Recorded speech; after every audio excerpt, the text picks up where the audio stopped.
என் husband யாரும் இருக்கிறதா கடைசி எனக்கு இருக்கணும். அதுக்கப்புறம் எனக்கு வாழ்க்கை இருக்கக்கூடாதுன்னு நான் நினைக்கும் போது மோட்சம் வேணும்னு நினைக்கிறோம். அவ்வளோதான். மோட்சம்ங்கிறது பகவானோட சேர்றது. சாலோக சாமீப சாரூப சாயுஜ்யம்னு சொல்லுவாங்க.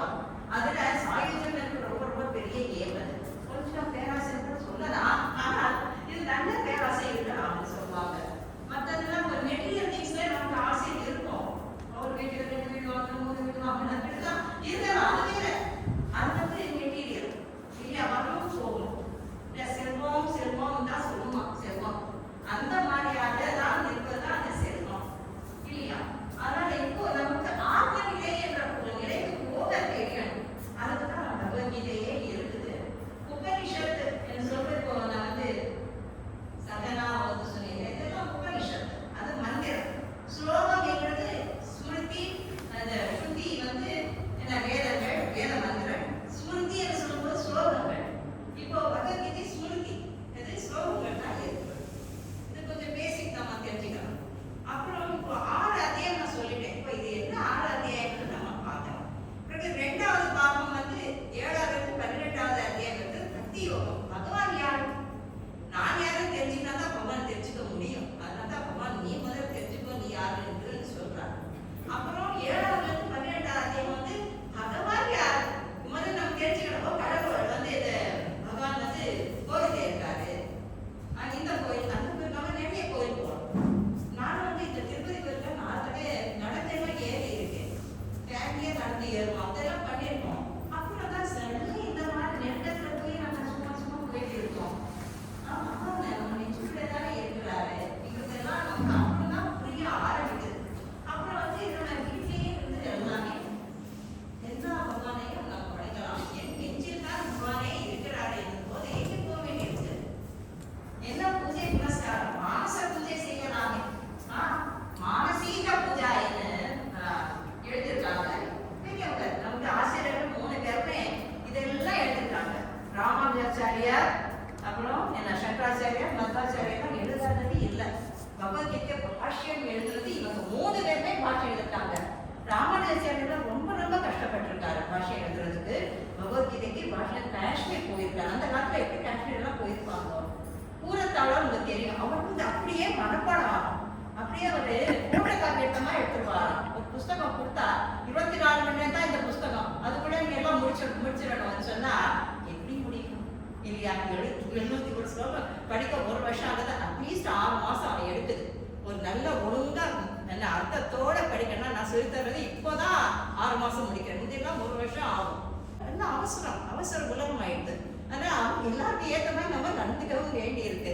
1.5 மணி நேரம் வாரத்துக்கு 4 நாள் நடத்தினா எத்தனை மணி நேரம், 6 மணி நேரம் நடத்துறேன் ஒவ்வொரு வாரமும்.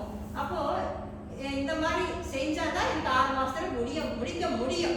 ஏன்னா அர்த்தம் தெரியணும், உச்சரிப்பு கரெக்டா வரணும். உச்சரிப்புல நான் கொஞ்சம் ஸ்ட்ரிக்டா இருக்கேன். என்கிட்ட படிக்க வரல பயத்தோட வருவாங்க. நீங்க வந்து ரொம்ப கண்டிப்பா ஆனா உச்சரிப்பு கரெக்டா இல்லைன்னா அப்புறம் சொல்லி என்னமா பிரயோஜனம். அதனால ஒன்றும் பயப்பட வேண்டாம். தமிழ்ல இருக்கு, நம்ம தமிழ்ல தான் புஸ்தகம் வச்சிருப்பாங்க. ஆனா நல்லா உச்சரிக்கிறாங்க. எனக்கு ரொம்ப ரொம்ப ஆச்சரியம். இந்தியாவில் வந்த பிறகு தான். அங்கே யூஎஸ்ல போய் இங்கிலீஷ் கொஞ்சம் பரவாயில்ல. சான்ஸ்கிரிட் அடுத்து இங்கிலீஷ் படிக்கதா ரொம்ப ஈஸி. பகவத்கீதையெல்லாம் இங்கிலீஷ் எழுதுற படிச்சுட்டு இருந்தாங்க. இங்கே வந்தப்ப எல்லாரும் தமிழ் எழுதுறதான் படிக்கிறாங்க, நல்லா உச்சரிக்கிறாங்க. எல்லாருக்குமே நல்லாவே வரும். ஏன்னா கிளாசிக்கல் லாங்குவேஜ் தமிழ், நம்ம கிளாசிக்கல் லாங்குவேஜ். தமிழ் படிச்சவங்களுக்கு ஏன் சமஸ்கிருதம் வராது? 2மே கிளாசிக்கல் லாங்குவேஜஸ் தான். சரி, இப்போ முதல் அத்தியாயம் நம்ம அர்ஜுன விஷாத யோகம் என்ன இருக்குது, நம்ம வாழ்க்கையில அப்ளை பண்றோம். அதுக்காக தான் நான் வாழ்க்கைன்னு சொல்ற ஒரு வாழ்க்கை முறை இருக்கு. எல்லாருக்குமே கஷ்டங்கள் வரும், சோதனைகள் வரும். யாருக்கு வராங்க இருக்கு, வந்தாதான் அது லைஃப் இல்லையா. இல்லைன்னா அது வந்து சும்மா சப்புன்னு இருக்கும். அதனால நமக்கு அந்த சோதனை வருது. இப்போ அர்ஜுனனுக்கு அவர் பெரிய வீரன், பெரிய தபசி கூட, நிறைய தவம் பண்ணியிருக்காரு. தபஸ் பண்றது ஒன்றும் ஈஸி கிடையாது இல்லையா. படிக்கிறதுக்கும் தவம் பண்ணணும், ஒரு குழந்தைய வளர்க்கறதுக்கும் தவம் பண்ணணும். எல்லா அம்மாக்களுமே ஒரு குழந்தை தவசியம் நான் சொல்றேன். ஏன்னா குழந்தை அவங்களை வந்து கரெக்டா வளர்த்து விடணும் இல்லையா. அது பெரிய தவம் தானே பண்றோம் இல்லைங்களா. அப்போ இந்த மாதிரியாக எவ்வளவு பெரிய போர்கள் எல்லாம் போய் தனஞ்செயன்னு பேர் வந்திருக்கு. ஏன் தனஞ்செய வந்திருக்கு? ஜெய என்னாலே வெற்றி அடைபவன், ஜெயம் கொள்பவன், தனத்தை ஈட்டி வந்தார். அவருடைய அண்ணா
கல்லிலே இறங்கி நிலையாக கோவிலில் நிற்கின்றாய் கேசவா, குறை ஒன்றும் இல்லை மலை மூடி கண்ணா.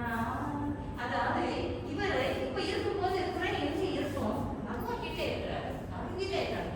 அச்சுதா, சுதா என்ன அசைப்பவர், அச்சுதா ஸ்திரமாக இருக்கின்றவர். ஏன்னா இந்த என்னுடைய தேரை இரு படைகளுக்கு கொண்டு போய் நடுவில் கொண்டு போய் நிறுத்தினா அவன் என்ன பண்றாரு? துரோணாச்சாரியர் அர்ஜுனுக்கு ரொம்ப ரொம்ப பிடிக்கும், பீஷ்மாச்சாரியர் ரொம்ப பிடிக்கும். அவங்க எதிரில் கொண்டு போய் நீ நிறுத்துறாரு. அப்ப எப்படி இருக்கும்? அவங்களையா நான் அவங்க விட்டு அவங்களை கொலை செய்வதா ஆகுது என்ன இவருக்கு தோன்றுது அர்ஜுனருக்கு. அதனால தான் நான் போர் செய்யல, வேணும்னா அவங்க என்னை அடிச்சு கொல்லட்டும்னு சொல்றாரு. ஒரு வீரன் சொல்ற வார்த்தையா இது? அந்த மாதிரி நீங்க ஆயிட்டியே, அவரவர் கடமையை அவங்க செஞ்சுதான் அவங்க கடமையை செய் பலனை எதிர்பார்க்காதேன்னா பகவான் சொல்றாரு. உனக்கு உள்ளுக்குள்ள கொஞ்சம் ஈகோ இருக்குது. என்ன ஈகோ? நான் தான் வெற்றி பெற போறேன், அவங்களே நான் சாவடிக்கிறேன். ஏப்பா அவங்க கூட நல்ல வீரர் வந்து சாவடிக்கலாம், அது தோணல அவருக்கு. ஏன்னா பெரிய வீரன் இல்லை, ஒரு சின்ன ஈகோ வேற அவருக்குள்ள இருக்குதுன்றதுக்காக ஈகோ எப்படி போறது, எப்படி ஆசை போறது, எப்படி பற்றுட போறது என்றது அடுத்த அத்தியாயம் சாங்கிய யோகத்துல சொல்றாரு. இவர் நடந்த பார்த்து இவருக்கு பிடிக்கவே இல்லை. நம்ம சுவாமி விவேகானந்தருக்கு பிடிச்ச 2 ஸ்லோகங்கள் செகண்ட் சாப்டர்ல 2வது ஸ்லோகம் 3வது ஸ்லோகம். க்ளைபேம் மாஸ்மதம் அக்வாச நைதத் உயிபபத்யதே சுத்ரம் ஹிருதய தௌர்பல்யம் திக்தோ திஷ்ட பரந்தப. கண்ணத்துல அரிஞ்ச மாதிரி சொல்றாரு பாப்பா. என்ன நீ ஒரு அலிமாரியில பேசுற?